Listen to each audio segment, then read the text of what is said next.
Good morning दोस्तों, welcome to our channel. आज हम अपने चैनल पे बताएंगे मगध के बारे में। मगध होता क्या है, पहले क्या था, अब क्या है, और पहले इसको किस नाम से जाना जाता है, अब किस नाम से जाना जाता है। आइए चलते हैं मगध के बारे में, और लाइक एंड सब्सक्राइब करना ना भूलें। वीडियो को अंत तक बने रहे मगध के बारे में जानने में।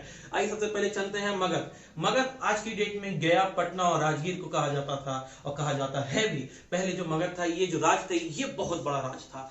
पाकिस्तान से लेके अफगानिस्तान, इधर तिब्बत, इधर हमारा कश्मीर, जम्मू कश्मीर, भारत, श्रीलंका, मलेशिया, इसमें सब राज्य जो थे मगध के थे। मगध का आइए पहले चलते हैं कृष्ण भगवान के समय में। आइए सबसे पहले चलते कृष्ण भगवान के समय में जाते हैं। उनके कृष्ण भगवान के जो मामा हुआ करते थे, उनका नाम कंस था। कंस के जो ससुर होते थे जरासंध। जरासंध मगध के ही राजा थे। आइए मगध पे चलते हैं। अब जो जरासंध, उनके पिता का नाम बृहद्रथ था। इन्होंने मगध को बसाया। समझ रहे हैं फ्रेंड, मगध को बसाया बृहद्रथ ने। बृहद्रथ का जो पुत्र हुआ जरासंध हुआ, ये जो पैदा हुए थे तो दो हिस्सों में पैदा हुए थे। इनको फिर जोड़ा गया और फिर ये राज किए। ये अनोखी कहानी है, इसे फिर हम बताएंगे। आइए फिर चलते हैं हम मगध के बारे में। जो जरासंध, ये बृहद्रथ का पुत्र हुआ जरासंध। जरासंध के बाद फिर हमारे राज को, मगध राज को बसाने वाले बिंबिसार थे। बिंबिसार के बारे में हमको ब्राह्मण ग्रंथों से पता चलता है कि बिंबिसार भी मगध के राजा थे।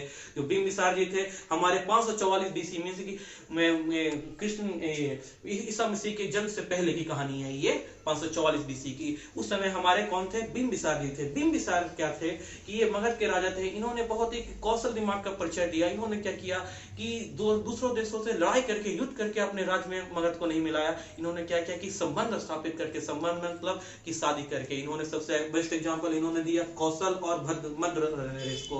उन्होंने क्या किया कि कौशल नरेश की स्त्रियों से, मतलब की राजकुमारियों से शादी किया। उसके बाद फिर आपने मद्र राज से शादी किया। अब जानते हैं कौशल नरेश क्या थे। कौशल कौन सा था, मद्र कौन सा था। कौशल को फैजाबाद बहराइच के इलाका को हम आज की डेट में कहते थे। आज के पुराने जमाने में कौशल कहते थे, आज हम फैजाबाद और बहराइच कहते हैं। पुराना जो हमारा मद्र था उसको पंजाब कहते थे। इन्होंने बहुत अच्छा एग्जांपल दिया, बिना युद्ध किए हुए अपने अंदर राज को मिला लेना। आइए चलते हैं इनके बारे में थोड़ा और जानकारी लेते हैं। इनका जो काल था, ये बुद्ध भगवान का काल था। इनके जो डॉक्टर थे, जीवक थे।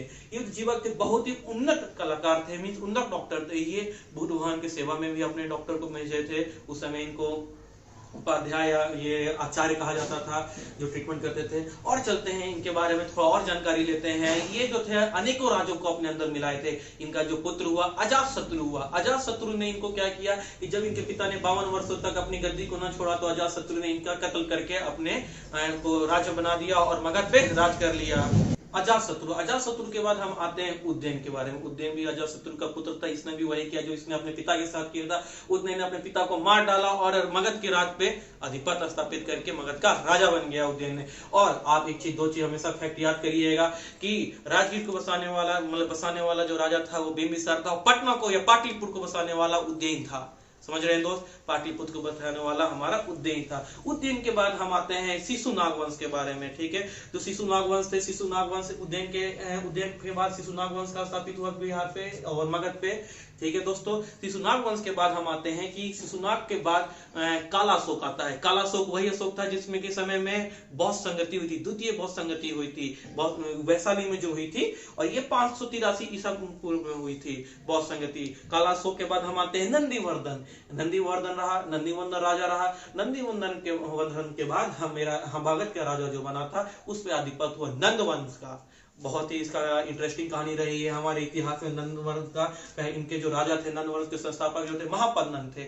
महापन्न के जो पुत्र थे वो घनानंद थे। ये क्या थे, बहुत ही अत्याचारी दुराचारी ये राजा था। ये मगध की जनता पे बहुत ही त्राहिमाम करता था और प्रताड़ित करता था। इससे तंग आकर हमारे चाणक्य जी, जो चाणक्य हमारे आचार्य थे, उन्होंने अपनी कसम खाई और कहा कि इसको हम चेंज कर देंगे। और ये जो महापन्नन और घनानंद था, ये सिकंदर के समकालीन थे। सिकंदर के बारे में हमने बता रखा है। और चलिए हम बताते हैं कि इस नंद वंश को खत्म करके मौर्य वंश का स्थापन हुआ। चंद्रगुप्त मौर्य हमारे आए।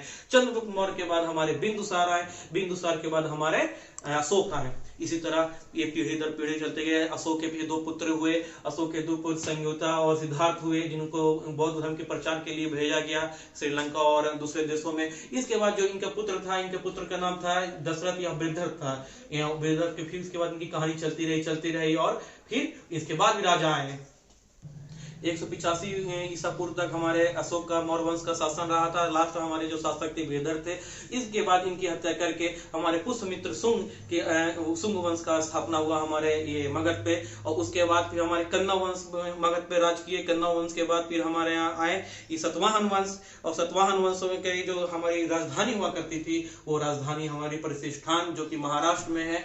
इतना हमारे यहाँ राजा हुए थे, इतने हमारे राजवंश ने हमारे मगध पे राज किया। इसी तरह दोस्त और भी डिटेल में हम बताएंगे, नेक्स्ट वीडियो में हमारे देखेंगे। और चलिए इसी तरह हमारे वीडियो को लाइक एंड सब्सक्राइब करिए और हमारे वीडियो को अंत तक देखें जरूर। और thank you, have a nice day. जय हिंद, जय भारत।